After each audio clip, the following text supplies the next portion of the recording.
Stepney Special.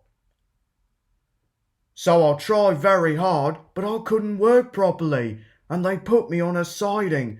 I stayed there for days and days. Other engines were there too. I was afraid. I'd have been frightened too, said Edward.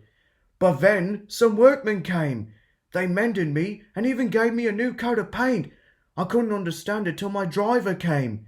He was very pleased. "Stepney, you lucky old engine," he said. "You've been saved. The Bluebell Railway has bought you." "What a lovely surprise," smiled Edward.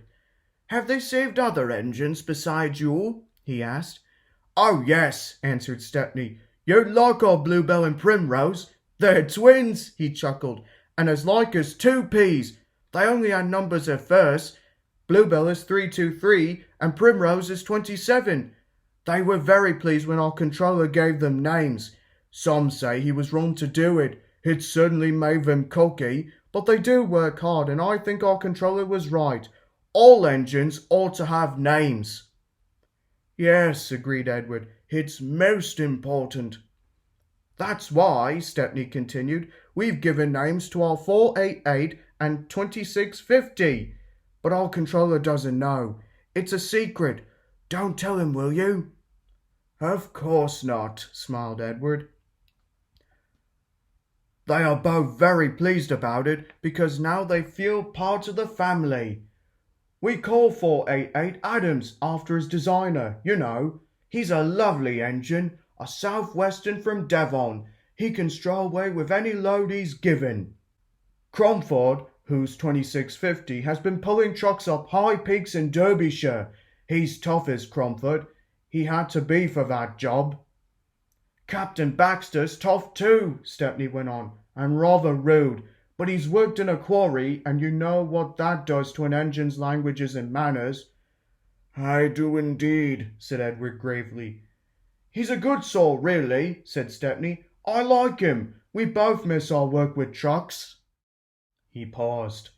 "I oughtn't to say this," he went on, "after everyone's been so kind, but our line is very short, and I never get any good runs now. I miss them dreadfully." "Never mind," smiled Edward. "Perhaps you'll get some while you're here." Stepney said good-bye to Edward and then returned to the big station. There he helped Doug shunt the yard. They were soon great friends and enjoyed their afternoon together. Thomas arrived before they had finished and stayed till it was time for his last branch line train. But that train's tail lamps were hardly out of sight when the two engines heard a commotion at the station. "Hello," said Duck. "I wonder what's up." Presently the night duty shunter came hurrying to the shed. The bell in the cabin on the branch line rang once, then 5, pause 5. That means shunt to allow following train to pass. The signalman was puzzled. He telephoned control. "A special, is it?" "I see." Thomas and his passengers grumbled at being delayed, but there was no help for it. Soon they heard an unfamiliar puffing. Express headlamps swayed and twinkled. Then Stepney, pulling one coach, loomed in the station lights. He slowed to exchange tablets, whistled a greeting, and then gathered speed into the night. "Well, bust my boiler," said Thomas the tank engine. "Shunted," fumed Thomas next morning. "On my own branch, too. It's a disgrace." "I'm sorry," said Stepney. "I was a special," he explained. "Why?" "An important passenger came after you'd gone.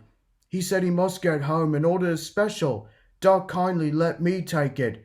We had a splendid run. No record breaking, of course, but—" "Ah, well," said Thomas modestly, "perhaps when you know the road as I do."